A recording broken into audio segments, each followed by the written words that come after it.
Di kerajaan pertapa bernama Korea Utara, kebenaran bukan sesuatu yang dicari. Ia diciptakan, dibentuk, dipoles, lalu dikubur di bawah lapisan propaganda dan rasa takut.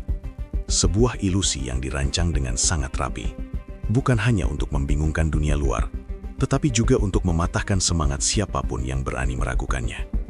Ironisnya, di negeri ini, semakin besar kebohongan, semakin kuat ia dipercaya. Inilah tempat di mana realitas ditentukan oleh suara rezim.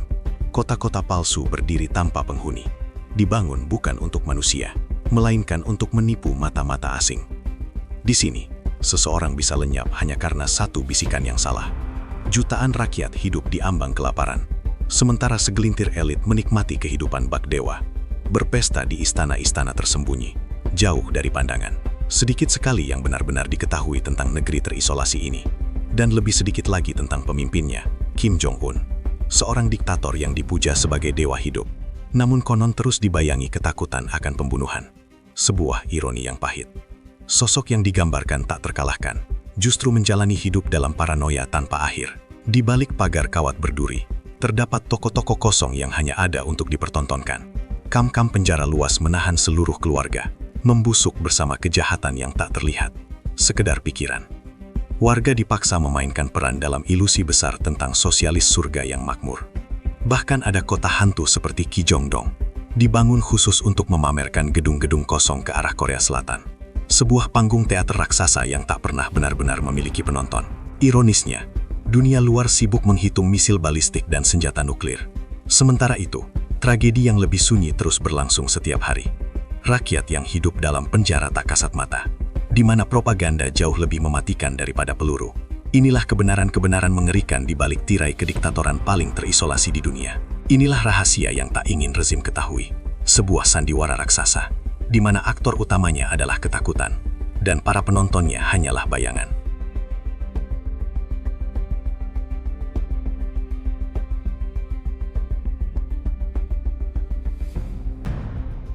Mungkin kamu pernah mendengar tentang hotel-hotel kosong di Pyongyang, atau toko kelontong yang menjual lebih banyak ilusi daripada barang. Namun di perbatasan paling tegang di dunia, Korea Utara melangkah lebih jauh.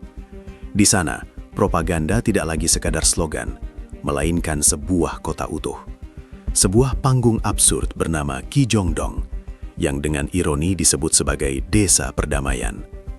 Kota ini dibangun pada masa Perang Dingin, bukan sebagai tempat tinggal, melainkan sebuah teater raksasa.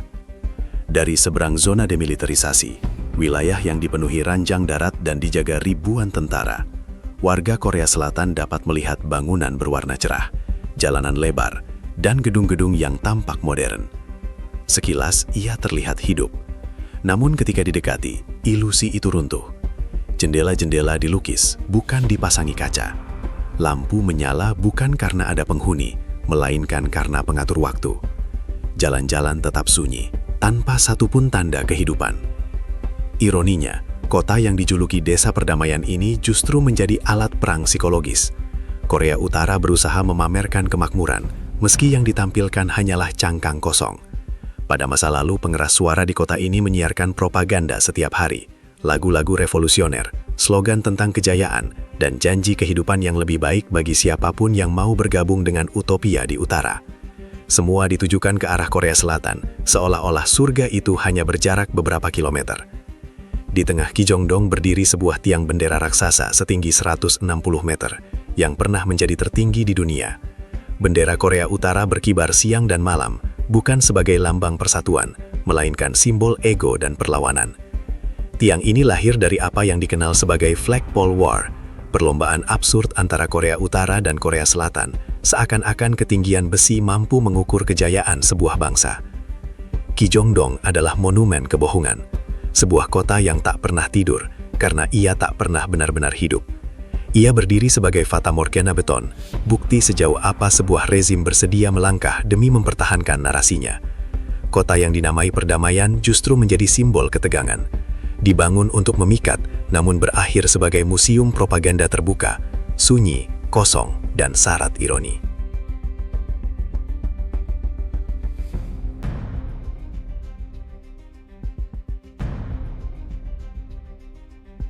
Korea Utara dikenal sebagai salah satu negara paling tertutup di dunia.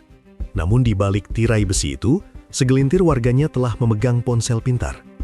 Tentu saja, pintar di sini tidak berarti bebas menjelajah dunia digital. Ia adalah kecerdasan yang sudah dipasangi rantai, perangkat modern yang dibentuk agar tetap patuh pada ideologi. Seorang YouTuber, Arun Maini, lebih dikenal sebagai Mr. Was the Boss, pernah membongkar dua smartphone asal Korea Utara, Haeyang 701 model entry level dan Samtaesang 8 versi premium yang kabarnya pernah digunakan Kim Jong-un. Menariknya, kedua ponsel ini nyaris tidak meninggalkan jejak di internet global. Mereka seperti hantu teknologi, hidup dan mati hanya di dalam negeri. Keanehan pertama muncul dari sistem sensor kata, sebuah kamus ideologi digital. Ketik Namhan, istilah untuk Korea Selatan, dan ponsel akan langsung mengoreksinya menjadi negara boneka. Frasa Republik Korea berubah menjadi tanda bintang. Nama Kim Jong-un otomatis dicetak tebal, seakan-akan bahkan huruf pun wajib menunjukkan rasa hormat. Ironinya semakin dalam ketika bahasa gaul ikut diawasi. Kata opa dikoreksi menjadi kawan, disertai peringatan bahwa istilah itu hanya boleh digunakan untuk saudara kandung. Di sini, bahkan kosakata cinta harus lulus sensor negara. Ilusi berikutnya bernama Wi-Fi. Pada Haeyang, tombol Wi-Fi memang ada, tetapi tak pernah bisa digunakan. Pada Samtaesang, ikon Wi-Fi bahkan dihilangkan sepenuhnya. Akses jaringan hanya tersedia melalui layanan bernama Mirai, bukan menuju internet global, melainkan intranet Korea Utara yang telah disaring ketat oleh pemerintah.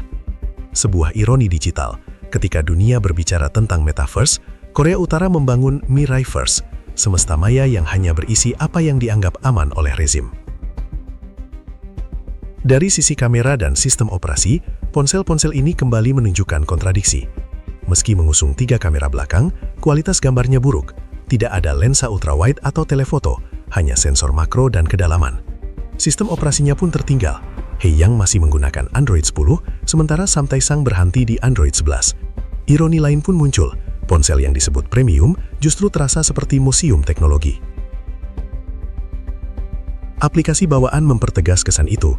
Terdapat aplikasi dengan logo Microsoft Word, Excel, dan PowerPoint, namun jelas bukan buatan Microsoft. Ikon-ikon lain meniru Huawei dan Google Maps. Bahkan wallpaper promosi terlihat mirip materi lama Huawei Mate 30 Pro. Di luar negeri, hal ini disebut plagiarisme. Di dalam negeri, ia dipromosikan sebagai inovasi mandiri. Hiburan pun tidak luput dari sensor. Tidak ada film Korea Selatan atau Amerika Serikat. Sebagian besar konten berasal dari Rusia dan India, dipilih karena dianggap tidak membahayakan ideologi. Sebuah ironi hiburan, rakyat tak boleh menonton drama Korea, tetapi masih diizinkan menonton Bollywood, karena cinta ala India dianggap lebih aman daripada cinta ala Seoul. Di balik semua batasan itu, tersembunyi sistem pengawasan bernama Red Flag. Setiap file, foto, dan aplikasi harus memiliki tanda tangan digital resmi. File dari luar yang tidak terverifikasi akan langsung ditolak atau dihapus. Ponsel juga diam-diam mengambil tangkapan layar beberapa kali sehari, menyimpannya di folder tersembunyi yang tak bisa dihapus. Inilah ironi paling gelap. Perangkat yang seharusnya menjadi alat komunikasi justru berubah menjadi mata-mata pribadi. Layarnya bukan jendela ke dunia, melainkan cermin yang memantulkan wajah penguasa. Ekosistem teknologi di Korea Utara sepenuhnya tertutup. Hanya segelintir model ponsel yang diproduksi, semuanya berada di bawah kendali perusahaan milik negara. SIM card pun terbatas, hanya diberikan kepada warga dengan izin khusus, biasanya pejabat atau kalangan elit. Meski kualitasnya rendah, harga ponsel ini bisa setara dengan beberapa bulan gaji rata-rata rakyat. Ironi modernitas pun mencapai puncaknya. Pemerintah mempromosikan ponsel sebagai simbol kemajuan. Namun dalam praktiknya, perangkat itu berfungsi lebih mirip borgel digital, modern di luar, terkunci rapat di dalam.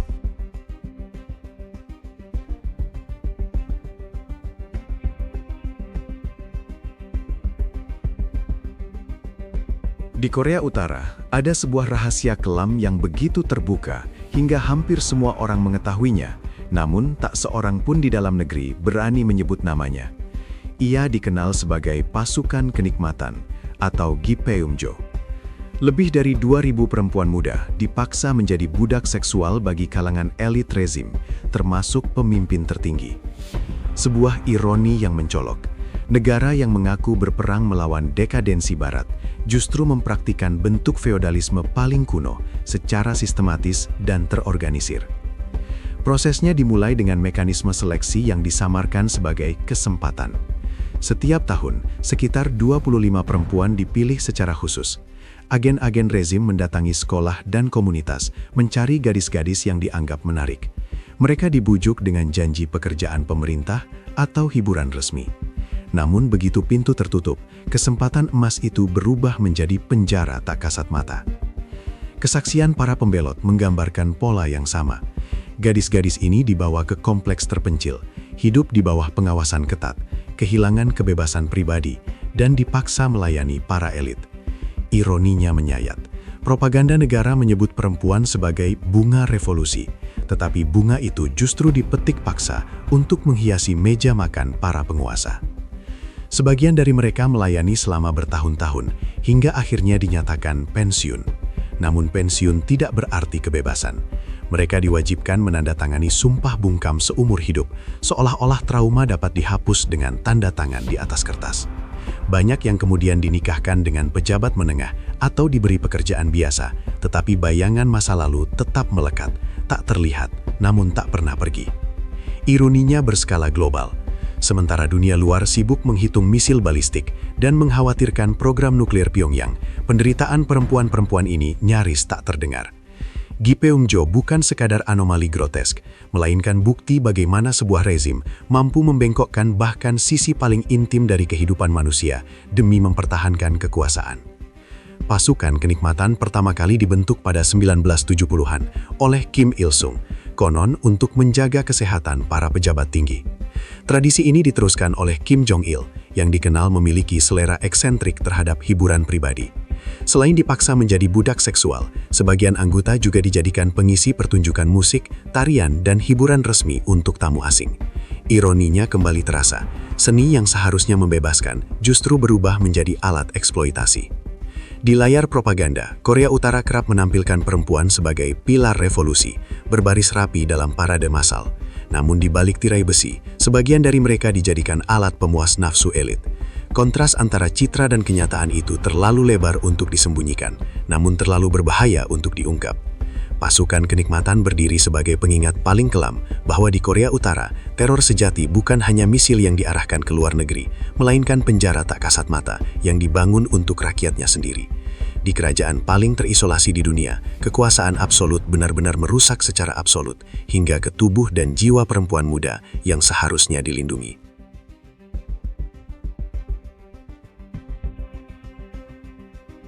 Di balik tirai besi Korea Utara, terbentang sebuah panggung raksasa penuh ilusi.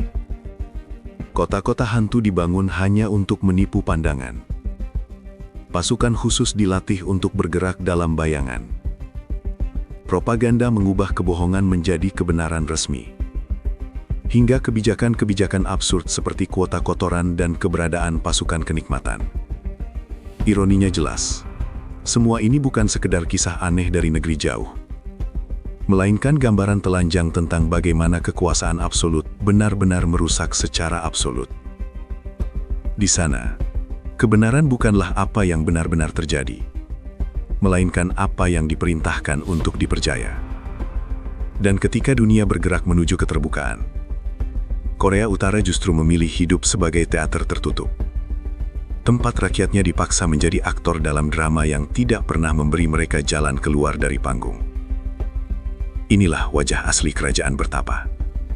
Sebuah negara yang menjual ilusi, menukar kenyataan dengan propaganda, dan menjadikan rakyatnya sandera dalam sebuah pertunjukan yang tak pernah selesai. Jika kisah ini membuka mata, jangan biarkan ia berhenti di sini. Subscribe channel Rahasia di Balik Fakta untuk terus mengikuti cerita-cerita kelam yang disembunyikan sejarah. Like dan share video ini, agar lebih banyak orang tahu bahwa di balik propaganda selalu ada tragedi nyata. Tinggalkan komentar. Bagian mana yang paling membuatmu terkejut? Pasukan khusus terbesar, propaganda absurd, atau kuota kotoran yang merendahkan martabat? Karena semakin banyak yang kita ketahui, semakin sulit kebohongan untuk terus bertahan.